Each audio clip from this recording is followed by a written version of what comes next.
पादों पादों परम भुलाणियां दूजै लग्गा हेत। लख सिंगार बनाया कारज नाहीं केत। जित दिन देह बिनससी तित वेलै कह संप्रेत। पकड़ चलायन दूत जम किसै न देनी भेत। छड़ खड़ोते खिनै माहे जिन स्यों लग्गा हेत। हथ मरोड़ै तन कपे स्याहो होआ सेत। जेहा बीजै सो लुणै कर्मा संदड़ा खेत। नानक प्रभ शरणागति चरण बोहित प्रभ देत। से पादों नरक न पाइएं गुर रखण वाला हेत। अर्थात भादों के महीने में यह उपदेश दिया गया है कि वे जीवात्माएं भ्रम में पड़ी हुई हैं जिनका प्रभु के बजाय संसार के साथ प्रेम लगा हुआ है। यदि वे परमेश्वर से प्रेम नहीं करती तो भले ही वे अनेक प्रकार की बहिर्मुखी पूजा भक्ति रूपी हार श्रृंगार कर लें, उनके किसी काम नहीं आएगा, क्योंकि इस तरह के हार श्रृंगार परमेश्वर को रिझाकर उससे मिलाप या मुक्ति की प्राप्ति का साधन नहीं हो सकते। जिस समय इस शरीर का अंत हो जाएगा उस समय घर वाले ही इस शरीर को प्रेत प्रेत कहने लगेंगे। धर्मराज के दूत जीवात्मा को पकड़कर ले जाएंगे और किसी को इसका पता भी नहीं लगने देंगे कि इसे क्यों और कहाँ लेकर जा रहे हैं। जिनका इसके साथ पहले बहुत प्यार था उनका कोई वश नहीं चलता और वे पल भर में उसका साथ छोड़कर अलग हो जाते हैं। जीव यमदूतों को देखकर डर से कांपता है, हाथ मलता है अर्थात पछताता है और उसके चेहरे का रंग भय से सफेद होना शुरू हो जाता है। अब पश्चाताप का क्या लाभ है? जैसा कर्मों का बीज बोया था वैसी ही अब फसल काटनी पड़ेगी। इसके विपरीत जो लोग प्रभु की शरण में आ जाते हैं वे भवसागर से पार हो जाते हैं। भादों के महीने का उपदेश है कि जिनको दयावान गुरु मिल जाता है वे नरकों में नहीं डाले जाते। पादों परम भुलाणियां दूजै लग्गा हेत। लख सिंगार बनाया कारज नाहीं केत। भादों के शाब्दिक अर्थ हैं दो भा, दो रंग, दो रूप। भादों के महीने में कभी तो जबरदस्त उमस होती है और कभी एकदम बादल छा जाते हैं। यह भ्रम से भरा हुआ महीना है। गुरु साहिब ऊपर सावन तिन्ना सुहागिनी जिन राम नाम और हार का संदेश दे आए हैं। भादों के महीने में वे दुहागिने बदकिस्मत हैं जिन्होंने प्रभु रूपी प्रियतम को भुलाकर माया के साथ प्यार कर लिया। उन्होंने परमात्मा रूपी सत्य की ओर से मुंह मोड़ लिया। वे झूठे मायामय संसार तथा इसकी शक्लों और पदार्थों को सत्य समझकर भ्रम का शिकार हो गईं। भ्रम क्या है? अंधेरे के कारण रस्सी सांप होने का भ्रम पैदा करती है। दूर चमक रही रेत पानी होने का भ्रम पैदा करती है। यह मृग तृष्णा एक भ्रम है। हिरन जैसे जैसे उस काल्पनिक पानी की ओर दौड़ता है पानी और आगे जाता प्रतीत होता है। इस प्रकार वह रेत को पानी समझता हुआ उसके पीछे दौड़ते दौड़ते अपने प्राण गंवा देता है। आकाश में बादल हैं। ये बादल कहीं हाथी प्रतीत होते हैं, कहीं महल, कहीं मंदिर। जब बादल तितर बितर हो जाते हैं तो वहां ना कोई हाथी होता है, ना महल, ना मंदिर। रात को स्वप्न में भिखारी राजा बन जाता है। जब तक स्वप्न चलता है राजा राज्य करता है। आंख खुलते ही वह फिर भिखारी बन जाता है। गुरु साहिब समझा रहे हैं कि संसार इसके पदार्थ और रिश्ते नाते सत्य होने का आभास दिलाते हैं, परंतु ये सब वास्तव में भ्रम है। गुरु तेग बहादुर साहिब ने संसार को धुएं का महल, रात का सपना, पानी का बुलबुला आदि कहा है। गुरु साहिब ने बैसाख के महीने के शब्द में समझाया था, 21 हर के नाम बिन अग्गै लइयै खो। परमात्मा के नाम के बिना हर तरह के पुण्य कर्म मार्ग में ही छीन लिए जाते हैं। गुरु साहिब यहाँ उसी भाव को दूसरी तरह प्रकट कर रहे हैं। आप कहते हैं कि अपने पति परमेश्वर को भुलाकर माया के मोह में मग्न दुहागिनों ने नेक कर्मों और कई तरह के बहिर्मुखी भक्ति से अपना श्रृंगार किया, पर अंत समय इनका कौड़ी जितना भी मूल्य ना पड़ा। अंत समय भ्रम का बुलबुला फट गया, पर अब पछताए क्या होत जब चिड़ियां चुग गईं खेत। अंत समय जीवात्मा पछताती है कि मैंने शरीर रूपी भ्रम को सच समझने की अज्ञानता के कारण अपना अमूल्य जन्म बर्बाद कर लिया है।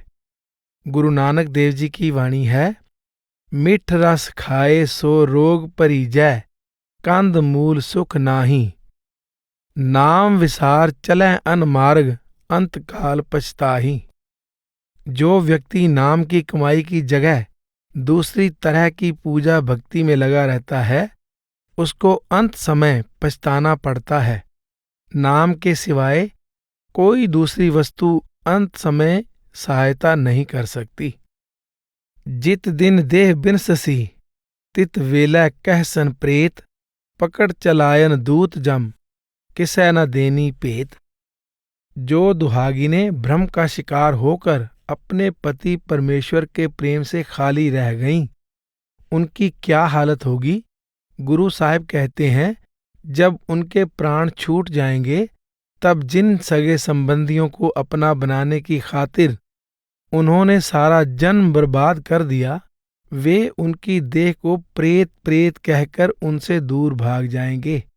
धर्मराज के दूत बिना किसी को कुछ पता दिए प्रभु को भूलकर संसार से प्रेम करने वाली जीव रूपी परित्यक्ताओं यानी पति द्वारा त्यागी हुई को पकड़कर ले जाएंगे। गुरु तेग बहादुर साहिब कहते हैं, प्रीतम जान लेहो मन माही, अपने सुख स्यों ही जग फांद्यो, को काहू को नाही। सुख में आन बहुत मिल बैठत, रहत चहुँ दिस घेरै, विपत परी सब ही संग छाड़त, कोऊ न आवत नेरै। घर की नार बहुत हित जास्यों, सदा रहत संग लागी, जब ही हंस तजी एह काया, प्रेत प्रेत कर भागी। एह बिद को व्यवहार बन्यो है, जास्यो नेह लगायो, अंत बार नानक बिन हरजी, कोऊ काम न आयो। गुरु साहिब सचेत करते हैं कि अंत समय दूसरे सगे संबंधी तो मुंह फेर ही लेते हैं, लेकिन जो स्त्री पल भर का भी वियोग बर्दाश्त नहीं करती थी, वह भी इसे प्रेत समझकर इससे दूर भागती है। उस विपत्ति के समय कोई किसी के काम नहीं आता। कबीर साहिब की वाणी है, जब लग तेल दीवे मुख बाती, तब सूझै सब कोई। तेल जले बाती ठहरानी, सूना मंदर होई। रे बौरे तोहे घरी न राखै कोई, तू राम नाम जप सोई। काकी मात पिता कहो काको, कवन पुरख की जोई। घट फूटे को बात न पूछै, काडो काडो होई। देहुरी बैठी माता रोवै, खटिया ले गए भाई। लट छिटकाए तिरिया रोवै, हंस इकेला जाई। कहत कबीर सुनो रे संतो, भै सागर कै ताई। इस बंदे से जुल्म होत है, जम नहीं हटै गुसाई। आप समझाते हैं कि माता पिता बहन भाई स्त्री आदि में से कोई भी सगा संबंधी अंत समय जीव की सहायता नहीं कर सकता और इसे यमों की मार से नहीं बचा सकता। इंसान को चाहिए कि परमेश्वर के प्यारे संतों की संगति में परमेश्वर की भक्ति करे, ताकि उसे इस लोक में सुख मिले और परलोक में भी शोभा प्राप्त हो। छाड़ खड़ोते खिनै माहे, जिन स्यों लगा हेत। हाथ मरोड़ै तन कपे, स्याहो होआ सेत। जेहा बीजै सोलुणै, कर्मा संदड़ा खेत। जिन संबंधियों के मोह में फंसकर जीव ने परमेश्वर को भुला दिया, वे सब पल भर में साथ छोड़ गए। जब यमदूत जीवात्मा की इच्छा के विरुद्ध इसको शरीर में से निकालते हैं तो यह पछताता है, शरीर कांपता है और चेहरे का रंग भय और पीड़ा से सफेद पड़ जाता है। मृत्यु के बाद इसे किए हुए कर्मों के कारण यमों की मार पड़ती है और नरकों के दुख भी भोगने पड़ते हैं। यह जीवन तो कर्म रूपी खेत है, जहां जो बीजो वही काटो का अटल नियम कार्यशील है। नानक प्रभ शरणागति चरण बोहित प्रभ देत, से पादों नरक न पाइएं गुर रखण वाला हेत। गुरु साहिबान की वाणी की यह विशेषता है कि आप सिर्फ जीवात्मा के सामने खड़े संकट ही बयान नहीं करते, बल्कि इन संकटों का समाधान भी समझाते हैं। गुरु साहिब सबसे पहले प्रभ शरणागति और चरण बोहित का उपदेश देते हैं। आप कहते हैं कि जीवन को सफल बनाना और अंत समय के दुखों से बचना चाहते हो तो परमेश्वर की शरण में आ जाओ।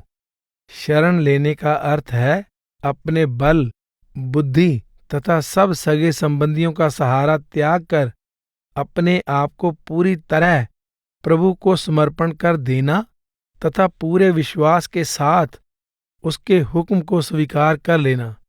वह परमेश्वर केवल सर्वशक्तिमान ही नहीं, कृपा सिंधु और क्षमाशील सुखदाता भी है। आप कहते हैं, जो शरण आवे तिस कंठ लावे, एह बिरद स्वामी संदा, बिनवंत नानक हर कंत मिल्या, सदा केल करंदा। परमात्मा का स्वभाव और उसकी मर्यादा यही है कि वह शरण में आए की लाज जरूर रखता है। वह शरणागत को अपने साथ मिलाकर चिंता मुक्त कर देता है और आनंद रूप बना लेता है। वह सर्वसमर्थ अपनी दया कैसे बांटता है, से पादों नरक न पाइएं गुर रखण वाला हेत।